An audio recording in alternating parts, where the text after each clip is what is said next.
If your blood runs orange and blue, this is the pod for you. You're listening to Orange and Blue Bloods, hosted by EJ Stewart and Tommy Beer. Let's get to it, New York. Right now, but let's talk about this trade deadline.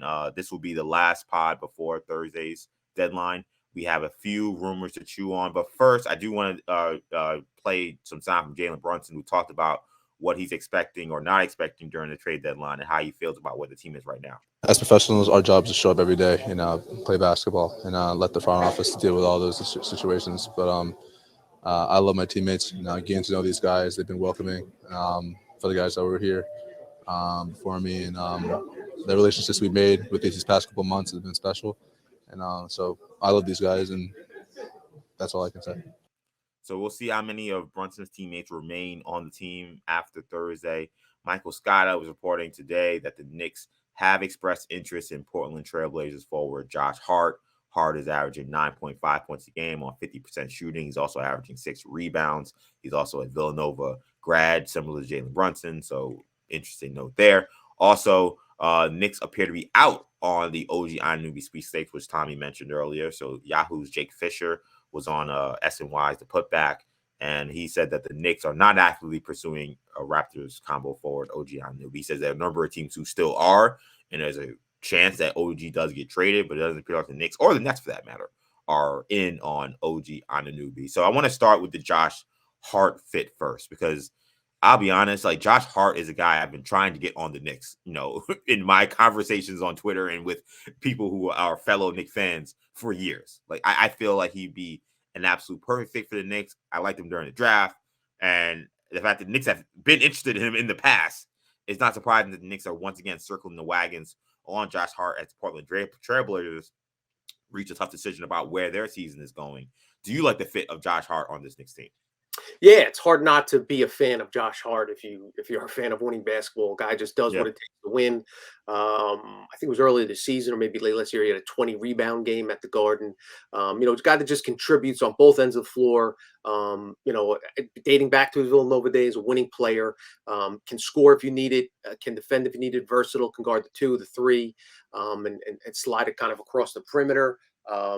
He's willing to make the hockey assist, be a connector offensively, can score on all 3 levels. Not a great scorer, but decent efficiency wise, good teammate guy, good locker room guy. So depending on the cost, we'll see if the Blazers are just looking to, kind of shed salary tax and, maybe add, some young component pieces, whether they would take back Cam Reddish to get up the salary, but Hart's also on a good contract as well. Yes, so he is. it'll be interesting to see, but yeah, definitely, in terms of adding that rotation piece, gives you some flexibility. We've talked about RJ's struggles. Hart's definitely a guy that could swing, start at the 3, would be happy coming off the bench. So that's definitely something to get excited about. We'll see if my assumption is if the Blazers are willing to move him, there'll be plenty of teams pursuing his services. So we'll see what the Knicks would be willing to put on the table. Yeah, I mean, one of the things that Josh Hart, first of all, an all-time like locker room kind of guy, like a guy that teammates love him, coaches love him. Like I remember when they brought him into Portland, and I think he had kind of a conversation with Chauncey, like why am I like still playing? Like not necessarily he cared, but just that like they were kind of tanking and there were a lot of young guys, and he was taking a lot of shots for them. Like he was playing a lot of minutes. They had that big come back against the Knicks. He played a lot of minutes in that game in Portland. And I think Chauncey had told him, like, the way you approach the game, your professionalism, the way you play every single night hard. Like, other guys on this team, these young guys that we're trying to develop, like, they need to see that. Like, if they don't see that, then, like, us throwing them out there without someone to kind of, like, lead the way is pointless. And we need you to take that role. And Chauncey was so happy with Hart and how he kind of led them through those games without Damian Lillard to end the season as they were moving towards a youth movement, and that Josh Hart was a professional and that he really gave them great games last season down the stretch. And in this season, now switching to another role where now you're all right, now you're more of a defender. You're now more of a get your points where you can kind of guy, but you're going to rebound, you're going to hustle. Like I just always been a Josh Hart fan. I mean, I know I watched a lot of Big East basketball, so I watched him at Villanova, but I thought he was a great player at Villanova. I would love to see Josh Hart here. I think that in some ways if there were certain guys that said, "Oh, this guy is like built to play for Tom Thibodeau," Josh Hart is the guy on the short list of guys in the NBA currently. I mean, he seems like right from the Tibbs era of basketball. So I would love Knicks to get him in here. Whether that's trading Cam out, if they get Cam out of here and they get Josh Hart, I think that's an absolute coup. Especially when you're hearing that they may buy out Cam, which is insane that this is what it's come to. But if they can get Cam out here, or they can get Derrick Rose out of here, and bring in a guy he'd be the perfect wing that can come in and when RJ is struggling defensively, you can say, okay, we don't have to commit to maybe a smaller, 3-guard lineup of IQ, Brunson, and Grimes. We can actually put Josh Hart out there. He can guard a small forward, So there's a lot of reasons I think to think that Josh Hart will be a good fit. What did you make of the OG Anunoby report that the Knicks are out? I would love for the Knicks to get OG. We've talked about it previously.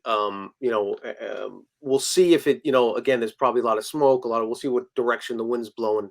We're about recording this at 1:30 on Wednesday. So we still got another, 25 and a half hours or so before the deadline. So there surely will be a lot of rumors and speculation and innuendo tonight, tomorrow morning. And my hope is that actually the Knicks, the buzz and the kind of chatter around Knicks and OG picks up a little bit. I just think he would be a great fit on this team. You talk about whereas RJ's not a great fit, kind of a high volume scorer, can contribute. He and to RJ's credit, he made some good passes last night as well. But OG's a guy that if you slide in between, if Randall and Brunson are kind of your two bookends, to have OG in the middle, 3-and-D wing defender, leads the league in steals, just a really one of the better perimeter defenders, wing defenders in the NBA. You have your scoring locked down in Brunson and Randall. Then you have a defender in the back line in Mitchell Robinson, a defender on the front line in OG, and on the wing. Then you had Grimes, who can shoot the three but also defend. I just think that's a great combination, a great mix. That does obviously complicate issues with RJ with RJ Barrett, assuming he's not sent to Toronto in the deal, which is a little difficult due to his poison pill contract and the max extension. He's not the max extension, but the rookie scale extension he signed. And then there's how does the minutes impact primarily RJ, IQ, and Grimes. So it's not a perfect fit by any means, but I just think the player and the player type, he's the prototypical small forward that fits well alongside a Randall and Brunson kind of tag team 1-4. So that for that reason, I think it'd be a really solid fit. Obviously, the cost is the determining factor. Ian Begley had reported that there was 3 first-round picks potentially put on the table. Obviously, and as we've talked about time and time again, are they protected picks? Are they the picks from the Wizards, or the picks from the Bucks, or the Knicks unprotected picks? All that would have to get sorted out. But just in a vacuum, I would be very interested to see what the Raptors would accept for OG and what the Knicks could get back. And the other issue, finally, on Anunoby is he only has 1 year left on his contract, and he can opt out and become a free agent as a player option, which you assume he'll exercise. The talks behind the scenes, is he willing to sign an extension this offseason? You kind of assume if you give up that extent of draft capital for a guy, that you have had conversations with him and his agency, and they've kind of come to an understanding on the general terms of a long-term contract. But to me, if that's a guy still young, 24, 25 years old, that you can lock up and bring into your organization, have him grow alongside Brunson and the rest of the gang, that's a player I like a lot. Yeah, I think that OG is a really solid player. I mean, I've noted that I felt like some of the interest in him has been a little overblown on this. I said on the last podcast. So to me, the Knicks bowing out to me tells me that the price tag just got too high. Like, I think that if the Knicks could get him, I think that they would have got him. But I think they're probably asking for unprotected picks for OG Anunoby. And look, we saw what Rudy Gobert went for. So as long as that is the baseline, like, part of me kind of hopes that maybe the Kyrie Irving trade could kind of kind of reset the market a little bit. Like, I think regardless of Kyrie's issues, I think we all think he's better than Rudy Gobert.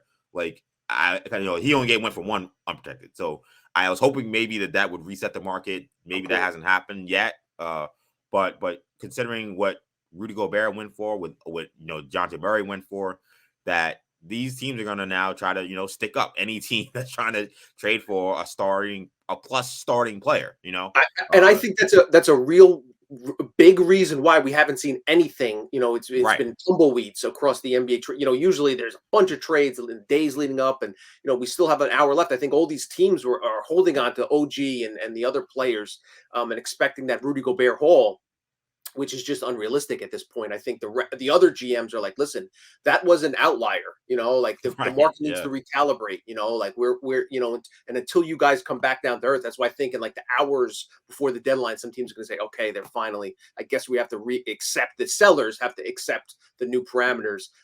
Kyrie is a different case because there's just the headaches and toxicity Right. involved. Yeah. But yeah, to your point, I mean, there's very unlikely to be a player traded that's more talented or better than Kyrie Irving, and and that return was relatively limited. So we'll see if that does. In fact, we'll see. I think it's a great game of chicken going on right now between because the sellers know there's only a handful of sellers because the teams are so tightly bunched that there's a lot of buyers and very few sellers, and the sellers have seen that you trade and someone close to an all-star caliber player, you get a ton back. Via Gobert and the DeJounte Murray deal. So that's kind of what they're holding out for. Whereas the buyers are saying, listen, that, we're not going to make the same mistakes the other team did. So if you want to hold on to a guy and, get it closer to free agency and, spend the second half of the season in purgatory, so be it. But we just can't match those exorbitant price tags. Yeah. I mean, if you're not dealing with the Charlotte Hornets, the Detroit Pistons, the Spurs, or the Rockets, you're dealing with a team that has a shot to make the playoffs. That's it. There's only 4 teams in the NBA you're looking at and say, okay, they're way too far gone. They're not going to make the playoffs. We talked about the Magic, who the Knicks just beat. They're only 3 games out of the last spot of the play-in. Now, should they try to get that play-in spot? I would say maybe probably not. Like, they should probably just tank and try to add a Wembanyama to their squad, or maybe a Scoot Henderson or some of those other young guys, the Thompson twins, to their squad. But the Lakers, who we're talking about in a second, they're definitely not tanking. They're definitely not tanking. They don't have a first round pick, I believe. I don't know if they do. They definitely don't. They're not tanking at this point. So, like, those are it. That's it. 4 teams that you can say, okay, those teams are definitely sellers. You could probably get someone cheap, which is, in some ways, I think helps a team like the Rockets, because we've heard about these Eric Gordon trade rumors, but they're like, hey, we're the only real sellers that have a piece that anybody would probably want, them in Detroit. So they're like, we're going to hold off to maybe we can get an extra first round pick or an unprotected pick, So, and then people assume Utah will be in that mix, but I mean, who knows what Danny Ainge wants to do? So it's that does make it tough. That does make it tough, and I do think it makes it interesting regarding how many big moves will happen. Like, I'll be honest, I come into this trade deadline not expecting the Knicks to really do anything of significance. Like, I think that maybe Cam is traded, but they're not going to get anything back, I think, of value. Like Josh Hart would be a dream. I don't think that's going to happen. I think Cam will be traded for a box of cookies, more or less. And I don't know if there really is an upgrade, because I think that, like you said, a lot of these teams are playing this game of chicken, and somebody's going to say, all right, I'll give over the 2 first rounders. I need to get X player or that player. It happens every year. It may not be a lot of deals. Like, I don't think there's going to be a lot of big deals. There's only going to be a couple. I don't think Nick's going to be a part of it, just because they're going to see that the price tag is going to be too high. And it only takes one GM, as we always say. It only takes one GM to say, okay, I'll do that deal. Just like it took only one GM to do that Rudy Gobert trade. It only takes one GM to say, all right, I'll give her the 4 first-round picks needed for OG Anunoby or whatever. So I think when you see what the Knicks do this offseason, this trade deadline, I think that the roster is going to remain much the same. I think that Obi Toppin will still be here. I think that Derrick Rose may still be here. Maybe that may be more of a chance that he gets traded. They may also, maybe they'll buy him out. I don't know. Well, you can't really buy him out, right? Derrick Rose is a player option next year, right? Or a team option next year. No, it's a team option. Team option, right. They could agree to buy buy him out. But the benefit of keeping him would be potentially using his salary in a deal in the offseason. So I think I would think they would hold on to him at the very least until the start of next season, and then kind of let him go on his way if they haven't. But up until that point, there's still value in that contract for instance, Josh Hart. If you're looking to clear salary or something along those lines, a team that would want to get off salary might value because essentially Rose is an expiring contract, because the team would then have the option to decline that option. Exactly. So. Yeah, so it's gonna be tough, but I'm not like, last week I would have said, I think there's gonna be some moves, but as we get closer, I'm just looking at the landscape right now. I just don't see it happening. I think that you won't see many big trades. That you may see maybe one. I don't know if it's for a star. I mean, I don't know if people would think OG Anunoby is a star. He's probably on the precipice, but I don't think you'll see a lot of big trades because I think that you have a lot of teams all competing for the same guys, um and the price is going to be too high. I think you'll see a couple teams fold, but a lot of people will say, you know what, we'll just go what we got and we'll see what happens.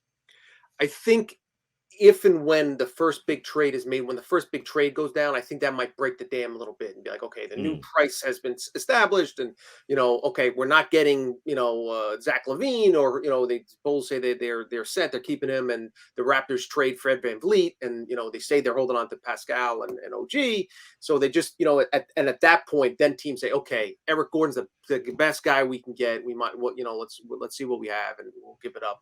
I don't think the Knicks should be one of those guys to settle for one of those veterans. I'd rather play McBride or someone along those lines. It's as opposed to giving up valuable draft capital, for a veteran that doesn't kind of fit the Knicks timeline. The one exception I think is the Obi situation again, and we've been saying it for a while now. If you can get some value for him now's the time to do it, because again, this offseason, you're going to have less leverage because he's going to be a pending free agent at the following season. And again, as we talked about, if you wait to the next February deadline, and last night, last few nights, 13 minutes a game, shoots a few 3-pointers, and that's it. He doesn't have an impact on the game more often than not because he's just not in a position, doesn't play enough. He doesn't, doesn't have the opportunities to score in the open floor. When he does, he picks up the pace and gets the guard excited and, brings the team some energies. He's improved a little bit on the defensive end. But again, as long as Randall and Thibodeau are here, it's difficult to envision that changing at any point. So at some point you probably have to recoup your losses. And while you could potentially envision him as a piece in a larger, superstar trade, the team you're trading him to loses, he's less appealing the closer he gets to the free agency. So that's why I think this deadline in particular would make sense for them to recoup some of that draft capital that they invested in him in the 8th overall pick. But we'll see. I agree with you. I think it's unlikely. But if there is one, rotation player that gets moved, I think it would be over. Trade deadline Thursday, February 9th, 3 p.m. Eastern. That is when shop closes. No more trades can be made. Something will probably happen. I don't know how big it will be, but this will be the time to be on your phone. Make sure you got your Wove notifications on. Make sure you got your Shams notifications on. Make sure you got your Chris Haynes notifications, Mark Stein, Mark Spears, all the great NBA reporters. Make sure you have those notifications on because they will be breaking news around that time regarding some big trades, and we'll see if the Knicks are involved.